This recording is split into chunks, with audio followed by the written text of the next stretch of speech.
Hi, friends, and welcome. I am your hot mess of a host, Mary Hendricks from The Very Merry Life, your new mom friend that soon will feel like an old friend. Twice a week, every week, I want you to come and join me as we cover moments in motherhood, marriage, sex, and more. Some moments worth savoring, others worth surviving, all with a laugh, pep talk, or F-bomb every now and again. I want you to come as you are, but leave the sugarcoating behind because, guys, we know how sweet it already is. So what do you say? Up for picking some daisies? Hello, guys. Hello. I have Erin here. I have Erin Martz, who I've been connected with you for a while now. Yeah, it's been like 3 years now, has it? Yeah. The pandemic? Yeah. You're like one of the OG people that like Yep. we all like moms kind of like connected together and grew our accounts. And I know you grew your account, and then what happened? It got I don't know locked out? got hacked or what happened, but I got locked out and I can't get back in, so I started over. Yeah, well, good for you. You've grown it, so you're doing good. Used to be working, so. Yeah, good. All right, well, before we get into it, I'm going to have you introduce yourself, and then we'll just chat. Perfect. Well, my name is Erin. I am a mom of 3 boys. Carter is 7. Landon is 4.5, and Aiden is 8 months. My oldest, Carter, has autism. He was diagnosed when he was just over 2 years old. I'm a stay-at-home mom. My husband owns his own business. We live in West Michigan. I drink too much coffee and probably too much wine, but yeah, hey, helps me. Sure. Yeah. Hey. Well, I love it. And I know that you share about autism a lot. And that's actually why I wanted to bring Erin on, is just to be able to kind of hit that side of motherhood, because it's fairly common. I know you can probably educate me a little bit more on statistics. I don't know if you know any of that stuff, but I know more people in my life that have children with autism or that do have autism themselves. And I feel like it is definitely, it's taboo. It's common and it's talked about, but it's still a stigma of sorts. And I can, so I'm curious to pick your brain on all of it. Even when my son was diagnosed at 2.5, it like no one wanted to do it. Like even his doctor, when I brought it up at his 2-year appointment, because Carter had no words. He was nonverbal then. He was very rigid in the way he did things and the way he played and just the way he was. He was very rigid with his schedule and his routine. So those were like the main things we saw to bring it up to his doctors. He had no words, very rigid. He didn't really interact with other kids, kind of just was there. And when I brought it up to his doctor at his 2-year appointment, he was like, "Oh, let's wait till 3." And I'm like, no, I want to do this now, because I didn't know much about autism then. But the one thing I did know was the sooner you receive a diagnosis and start getting therapy, the better off the child is. So like I fought his doctor. He has a new doctor now. I fought his doctor and was like, we're doing this now. And came back, and guess what? I was right. He had autism. Yeah. I feel like that is definitely like, I know with my oldest, Cassidy, she has a speech delay and things like that. But I got the same type of pushback when I met with her doctor, and she was like, let's just wait and see, because things can happen overnight. And talking with other people and professionals, like, I hate that. They're like, they just need to listen to a parent, because you're with them all the time. And and if your gut is telling you, and I have a new doctor also, and she always said, she's like, your gut is a powerful thing. And she said, we have to honor it. And that's like my biggest advice for moms, especially if anyone here is a new mom and like you're exploring pediatricians or anything like that, like go to a provider that trusts your gut, that honors your gut, even if it's wrong, if it's wrong, because you can't be made to feel stupid for trying to trust it. And that's you just have to go with it. Because also, I don't know if they do this for you. I think it's universal. The MChat questionnaire. Yeah, he failed them every single time. And his doctor was like, "Oh, that's okay." Yeah. And I'm like, and I'm a new mom, so I don't know. And then I don't know anything, but I knew in my gut that something about Carter was different. Yeah. And I was right. And was this before, how old is he? How old is he now? 7. Okay. So this was before the pandemic. All Yeah. right. This was, Yeah. that would have been 2018. Yeah. Yeah. Yeah. That's crazy. Yeah. But no, well, and that's the thing. So did you start reserving early, We did. early intervention? Okay. Called early intervention or early on, but he was in a program through the public school. So he received speech and OT, and that was all free until 3. And then when he was 3, he was put in special ed ASD preschool. Nice. Nice. Yeah. And how, I mean, I'm sure from your standpoint, and now you have 2 other children that are neurotypical. Okay. Yeah. So, and how is that like navigating all of that versus just it's a balancing? I often feel like I'm sandwiched between 2 worlds. Sorry, that's my dog. Yeah. I often feel like I'm sandwiched between 2 worlds. I'm in the autism world and then the neurotypical world. And it's very, very difficult to like navigate both of them because Carter needs so much more and different stuff than my middle child, Landon, does. Yeah. Yeah. Well, and like I said, it's like a stigma per se. So like I know, well, recently on Instagram, I shared about like loneliness and stuff like that. And I think you messaged me or left me a comment basically saying like having a child with a disability and things like that, like it's just its own ball game. You often, and it's better now that I have like this community and I've met other people who are living the same world. But when Carter was first diagnosed, I literally just felt like I was alone on an island and that we were the only ones living. And I didn't know what to do. I had no one that really understood what I and it's different. And granted, I can't relate on that level, but like I know with Cassidy and Cassidy with the speech, like Cassidy, like as at that age, like I remember watching her with other kids and trying to communicate and they like, she couldn't. And so that put me on a different like level where I'd like go to the parents and be like, she doesn't really understand like what's going on. She like didn't understand. Doesn't talk. Yeah. It was like, I couldn't really, it was very hard. It was like putting them in a predicament. I remember bringing her to a play group and I took her out afterwards because I was like, I just felt so, I mean, you're already uncomfortable as it is with like moms, but I was like, when watching her not understand the whole sharing thing, and granted she was little, but like I couldn't explain to her why we have to share and stuff like that. Like I just was like, I'm not dealing with it. Yeah. I feel the judgment of others and it's just. No. And you just, well that, and then I'm sure you get like the stupid shit of people's like theories as to how to fix it or what may have led to vaccinate or Yeah. Which is, no, it's too much. It's too much. It's too much weight on a mom and it's goofy. It shouldn't be that way at all. But, so now he's 7 and then your younger 2 are how old? Lincoln is 4.5 and then the baby Aiden is 8 months. Okay.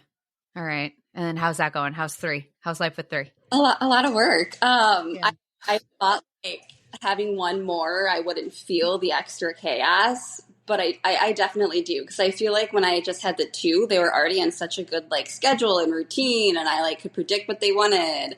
And then I throw in the baby who doesn't sleep and doesn't like to like just be chill. Yeah, and now it's just a shit show. Basically, that's my life. That's my life too. It's all right. Yeah. It's that mine, thankfully, I feel like the 3 kicked off okay. And I feel like now the chaos is amping up because Haley is into every single thing. And then the other 2 are running off. And I'm like, oh my God. Pure chaos. That's why I'm like, okay, school. We need school. I need help. School needs to start because we don't receive services in the summer because Carter's just in public school. So this has been rough. Like he's been off and he needs to go back to school because he's struggling. I'm struggling.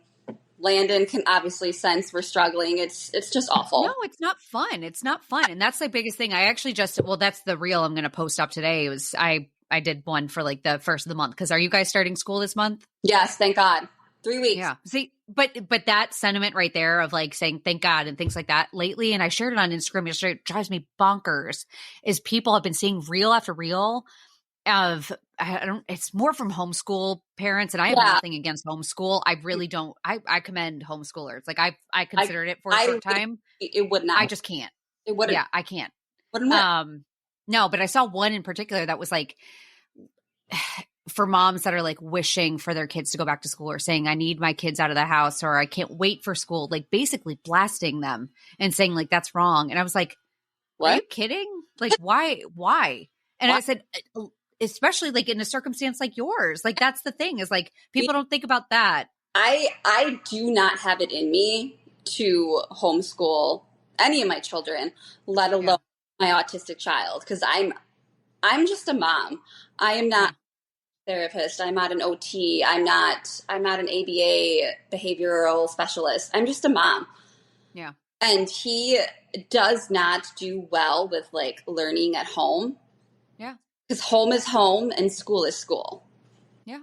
So he that's that way for a lot of kids. Kids do better. Yeah. Outside of the home sometimes, like their safe place. Like we say it all the time. Like when your kids get home and they misbehave, it's because you're their safe zone. And I'm like that. I was like, that's great. But also, can they not do that? Not right now. Me all the time. Yeah. You're like, okay. No, but it's frustrating. And that's why like I love having conversations like this of just like getting that perspective of like, you know, well, I even posted on the reel that I want to share on TikTok. I posted that saying like, you don't have to feel guilty for being looking forward to school starting and being excited. And someone commented saying, why do you guys even bother having kids if you hate being there for them consistently? Because they need to go to school. Because they need to go to school. And why? And we have to spend every waking moment with our children in order to be marked good parents because I'm sorry, like it's bullshit.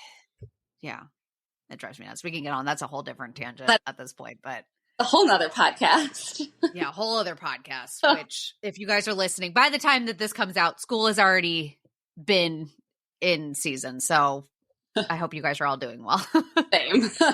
And I'm sure you guys are all breathing a little bit lighter because I know I will be at the end of this month. Yes. So how is Carter doing in terms of like now? So it's been 5 years since he was diagnosed. So how's he doing? He's a completely different person. He's no longer nonverbal. He still has very limited verbal abilities. He doesn't really like talk. He's not conversational, but he does have words. The things that Carter struggles with the most are like regulating his emotions and then interacting with others are the two things that he struggles with the most. Yeah. And how do you, I mean, and being a mom in general, we have to regulate our own emotions. What do you do in a moment like that? Sometimes I feel like my husband can handle Carter's meltdowns better than I can. But it's definitely really, really difficult because he feeds into my emotions. So when he's worked up, I get worked up. And then it's just like I have to calm myself down before I can calm him down. Which is so hard. Yeah. It's so hard. It's like when people talk about it, I'm like, it's so easier said than done of being like, just take a breath. And I'm like, yeah, no, that doesn't always work because sometimes it's like struggling out of nowhere. A meltdown and then I have a baby crying and then dogs barking and then like it's a lot. So often what I do is like I have to, if Carter is really having a moment and he's struggling, we have to go to like a different room. And basically the one thing that works for me for meltdowns with him is I bear hug him. Then I get a number and then he counts to that number. And that seems to like kind of reset his brain a little bit. And now when he does a meltdown and I'm just like, because I know that there's severity with autism and it's like the spectrum is humongous. And it's wild. It's actually, I mean, I'm curious. My son Spencer is starting school at the end of this month and I'm so excited. There we go. I'm so excited. But a big portion as to why I'm so excited is because he has like a fixation on numbers. I don't know if you've ever heard me talk about it. But he's obsessed with numbers, ABCs. And I've something that you might think. Yeah. So possibly it's so hard because there are certain moments where I can see some traits of it where I'm like, okay, I'm curious to see, but then there's other moments, like we were at the park yesterday and he was underneath like one of the play structures and had like a little diagram and he was reading. Like he literally said like was reading the sentences underneath. And I was like, what the hell, man? I know. And I was like, so hard because people think, oh, those with autism can't do X, Y, and Z.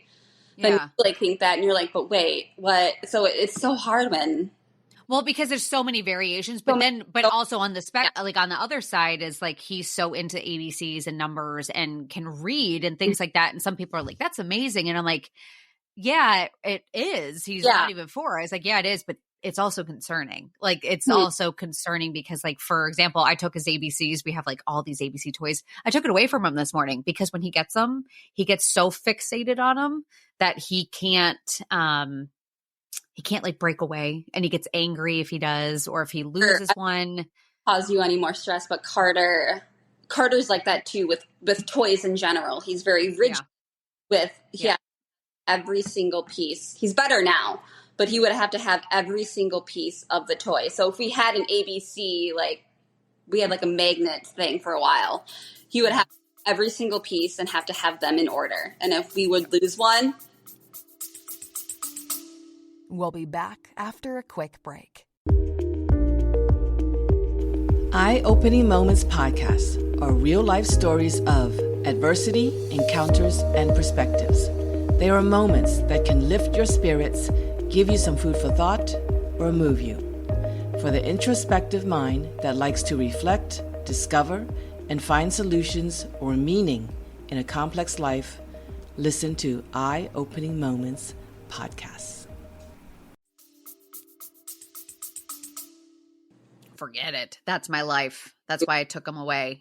I was like, done. I was like, bye. They're going away for now. I was like, unless you can be nice, because he'll just like beat up everyone.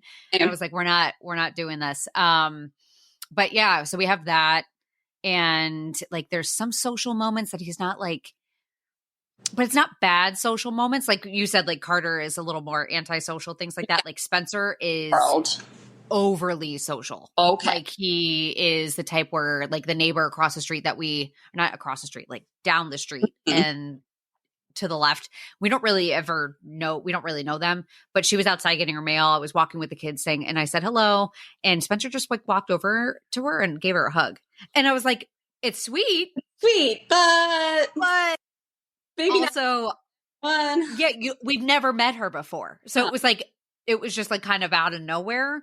So it's like there's moments like that, and I don't mind if we do. I'm just excited for him to get into school in front of teachers to see what their thoughts are.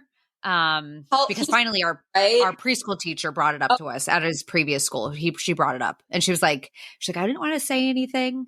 But I wanted to bring it to your attention. Like we experienced like an outburst from him because of ABCs and shit like that. And I looked at her, I said, I never want you to hold that back from me. So I said, because I told my husband, I was like, I wouldn't have ever been concerned. And I told my husband verbatim, I said, I'm not concerned unless his school is concerned. So I said, I needed you to say something to me because I need to know what others are seeing when I'm not there. Because you only see it, and you only see what you're seeing at home. And what he's doing at home might be different than what he's doing at school. Yeah. Yeah. It's so hard. I don't know. And then the other part of me is like, well, maybe he's just gifted. Like that word gifted. And I'm like, well, that could be it too. But also like, high functioning autism. Yeah. Yeah. I mean, typically they're really smart kids. Like it's not like they're dumb. That's the thing. Oh, I feel like autism is such I know for me, not having a child technically diagnosed with autism, again, we don't know with Spencer, but like not having that, I can say as a kid growing up, and I'm sure you did too, we didn't know anyone with autism growing up. You always knew a kid. Mm-hmm. They were hidden, but there was always a kid. But we didn't know it was school. No one ever said anything. Yeah, he was always like off. Mm-hmm. Or I know we had one severely. I remember in elementary school, I remember one kid and he wasn't verbal, but I remember him making a lot of noises. And I remember him being with one teacher because he was typically a little bit more violent. Okay. And I will always remember that. But as a kid, you kind of are like, what the hell? Like, what the hell is wrong with you? But no one ever explained it. No one told us about it. No one taught us about other Yes. disabilities. Yeah. Don't ever say- No. And no. And I feel bad now, like actually thinking about as myself as a kid, I probably gave him such looks like, yeah, what is, because kids are honest. And if they don't know, we don't know. yeah. Yeah. And how, I mean, for you with Carter, have you found anything? Has he experienced any trouble at school? Not really at school, thankfully, because his school the school he goes to in our district is the school that takes all of the ASD kids in our district. So that's where the program is. So everyone at his school is so kind and so inclusive, and like his kindergarten class last year were like little advocates. Yeah. And they were just like, this is Carter. He has autism.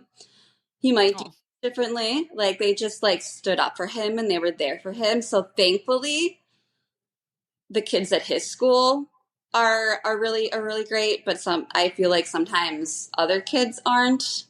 Yeah. Like I know we had one incident at a playground, and I didn't actually see it. My husband did, where Carter was just like climbing up a play set and just sliding down the slide. But like the other kids were like playing keep away from him and on him climbing up the slide. And like he obviously can't say anything. He just wants to go down the slide, but they were like trying to keep him away from the slide. That angers me. I don't like that story. That like infuriates me. I remember a story like that last summer with Cassidy.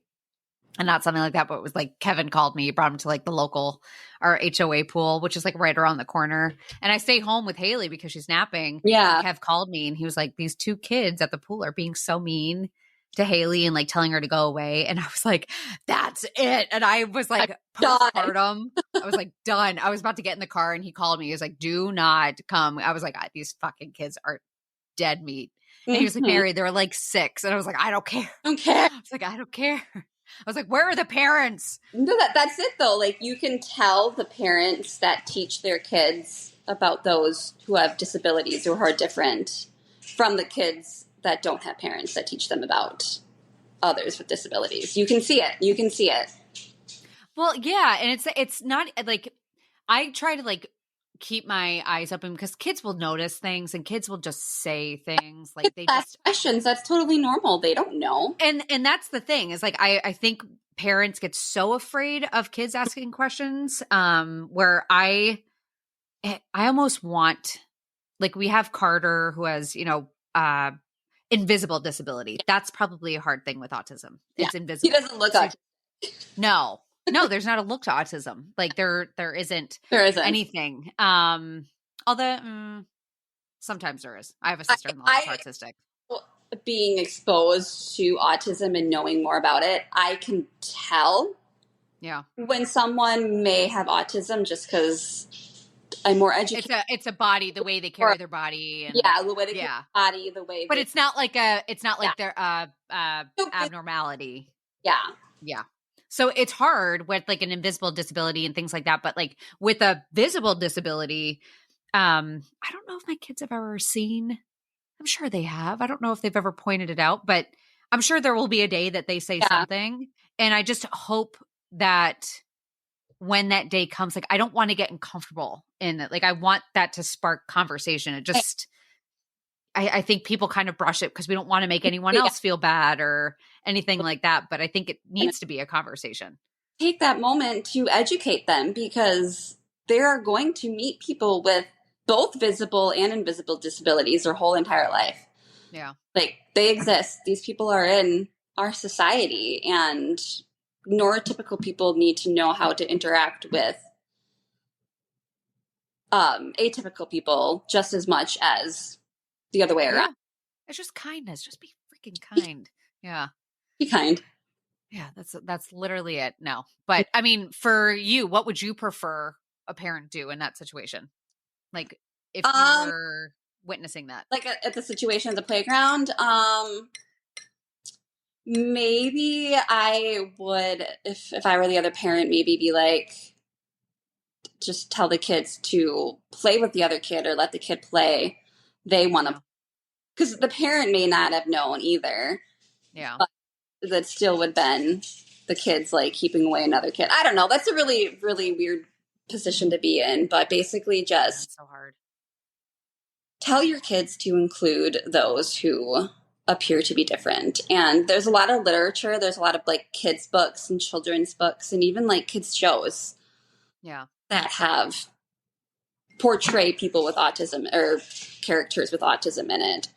So because do you know the statistic on it? Isn't it? I don't know what it is anymore. I think it's 1 in 30 something now.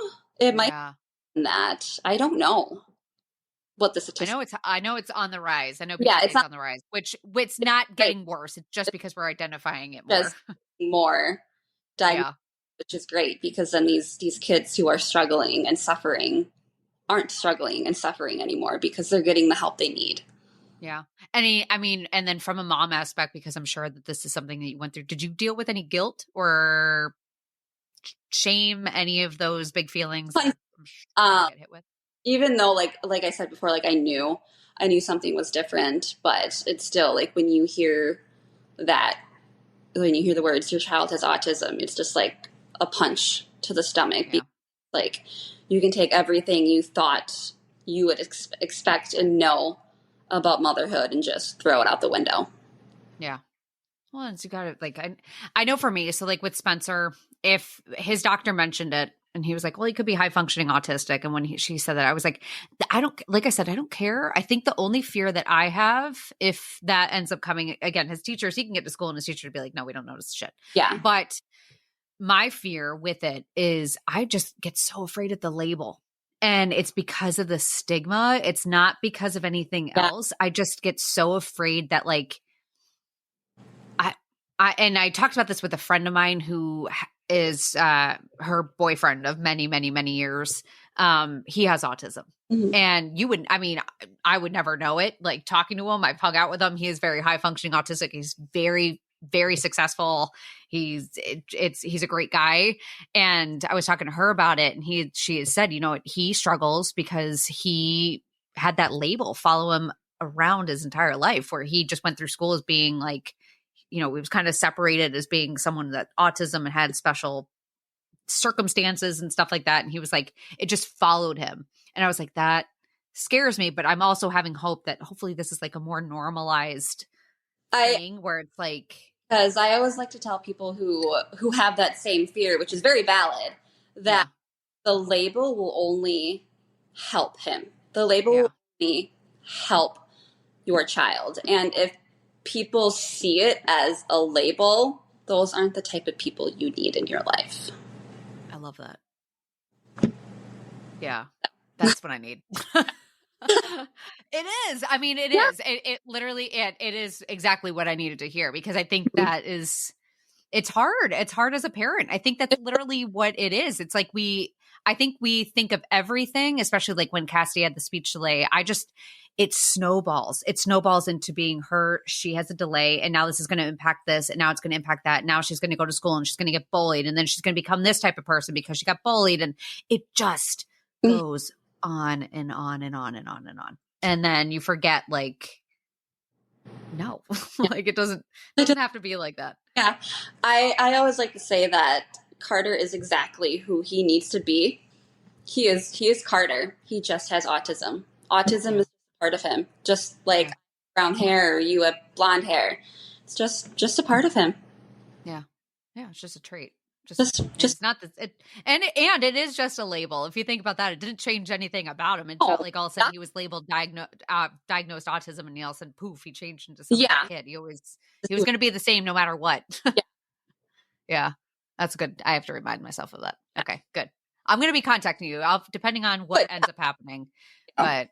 I don't know. It's it's a very curious thing. And I think for, like we have someone in our family that has she definitely has autism, but I don't think she ever got services. So that's why when I said like you see someone with autism, I see what happens if you don't get services. So like she definitely has it. You would very much know. She's very socially awkward. She's never been able to hold a job because she was never put into therapies to be able to communicate with people. And it's one of those things where, and correct me if I'm wrong, like for you being Carter's home and stuff, do you find that he regresses at all while he's home? Oh, 100%. Yeah. Yeah. So it's like that constant, like needing stuff. And this person in particular in our family, she has shut herself in. So she's only gotten worse from the time that I have met her. She's only gotten worse in that time frame, which is like, because it's not been reinforced to is she in out there now? She's an adult. Yeah. She's in her 40s. So she live on her own or at home? No, she lives with my mother-in-law. I'll probably have to edit out some of that, but I'll just edit out what I need to. But yeah, it's my sister-in-law. It's bad. It's hard. It sucks, actually. It's like really sad because it's like she's gotten so much worse, but it's just you could tell that she probably, and from like pictures of as a kid, you can see it. You can see that she was always a little off. And my husband always says it. She's like, yeah, she was always different, but they just didn't really do anything about it. Anything about it. I think it was like a very shameful pride thing. Yeah. So they kind of just like hid it and whatnot, which actually with like speech delay stuff with Cassidy. And I think when we had Cassidy and with the whole speech delay thing, they kind of entertained the idea because speech delay and autism kind of go hand in hand. Yeah. And not always. So if anyone's listening, not always, but they can very well present together. Yeah. Yeah. So they kind of entertained that idea for a bit. And I remember saying that something to Kevin and he was just like so upset about it. And I think he blamed himself. And he was like, genetics. He was like, this is my fault. And I'm like, it's not. I was like, it's not. We're going to figure this out and we're going to work through it. But it's one of those things where like and then I know other people that have children with that and haven't ever received services because they don't want to. I like that too, where like the mom was 100% on board, was like, we need to do this diagnosis. And the dad didn't want to. Yeah. Because he it's hard. Yeah. A lot of, I mean, it's definitely a pride. Struggling though, like he was struggling in school, and I'm just like, oh, you need to do this. I know, it's so hard. I had when I shared about Cassidy on speech delay, they were like, I remember someone messaged me saying like, what do I say to a friend who I know their child is struggling, but what do I say? And I was like, it's so hard because it's like you really don't want to overstep on that one. I don't know. Yeah, I don't know either. I always just try to say that, like, you want your child to succeed and be successful regardless of how that's going to look. So you want what's best for your kid, and even if it is speech therapy or anything. Well, the way I look at it, and especially with like speech therapy and doing all that stuff, I think about it now at this point where it is – one, there was nothing I did wrong. There's nothing you did wrong. There's nothing anyone has done wrong in any of these circumstances. It's just the way their kids are born. And at the end of the day, I think about it like I've received math tutoring when I was a kid in school. I received, different help from teachers and all those things. And yet it's the same thing. It's literally the same thing. It's just we need a little extra assistance. They need, yeah. Yeah. So it's hard. It's like a hard place to be in because our kids kind of like, I feel like with parents, their kids kind of reflect you and everything gets put in everything gets. Yeah. Yeah. Ugh, it's so hard. Yeah. All of that is the rough stuff of motherhood and parenthood that no one warns you about, but it's a part of it. Yep. So crazy. Well, I like this chat. I try to keep things about a half an hour. So I think this was good enough. But if there's anything that I can always piece this together. Is there anything in particular I'm missing or wanted to chat about? No, just my advice for people who are new into this world. Number one, trust your gut. Like I said before, you know your kid better than anyone else. Trust your gut. Find what works, and what works might be different in different points of their life, but find what works and stick with it. And number three is you're not alone. You're doing an amazing job, and we're here for you. Like there are people out there living the same life. There is a community. even if you reached out on Facebook or social media or Instagram, there is a community of special needs moms that are walking the same path, and we will be here for you. Yeah. And even if it's not the same necessarily all the same, but it's still in it. Like that's it. I said that yesterday. I was like, I'm in it. Like I'm in it. Even if my in it is different than you're in it, we're all in it. We're all in it. We're all just trying to do it. We're all trying to figure it out. Survive. Yeah. Literally. Literally. Life. Surviving. Yeah. You know. Yeah. That 3. The 3 is the one that makes you survive. You gotta just. Thank God we're done. Are you done? We're done. Shop's closed. Yeah, well, I haven't figured that one out yet. That's like the most I don't think I can messed up part. I can't handle anymore. My plate is full. Yeah, except some days I'm like, let's have another. No. And then I'm like, no, I don't know. I'm stuck in such a hard place with that because I have like, I can't make any final decisions. We're not doing like final vasectomy or anything like that, like yet. But I don't know. I can't call it off on that one. I don't know. Maybe we should get a puppy or something. Get a puppy. There you go. I know.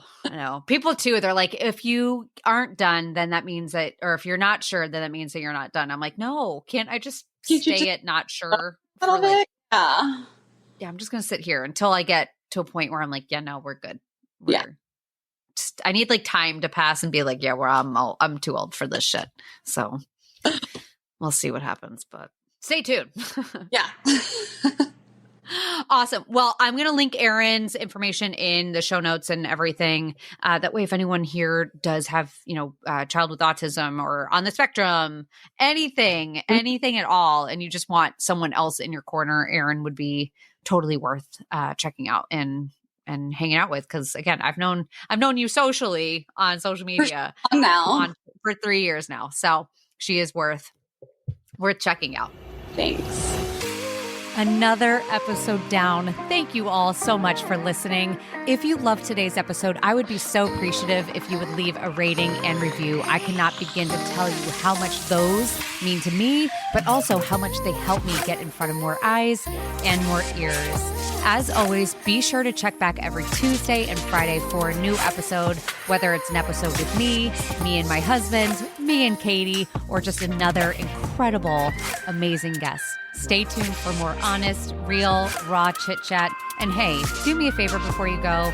Remind yourself how amazing you are, how enough you are, how special you are. And boy, oh boy, I sure am glad to have you here. Thanks, friend.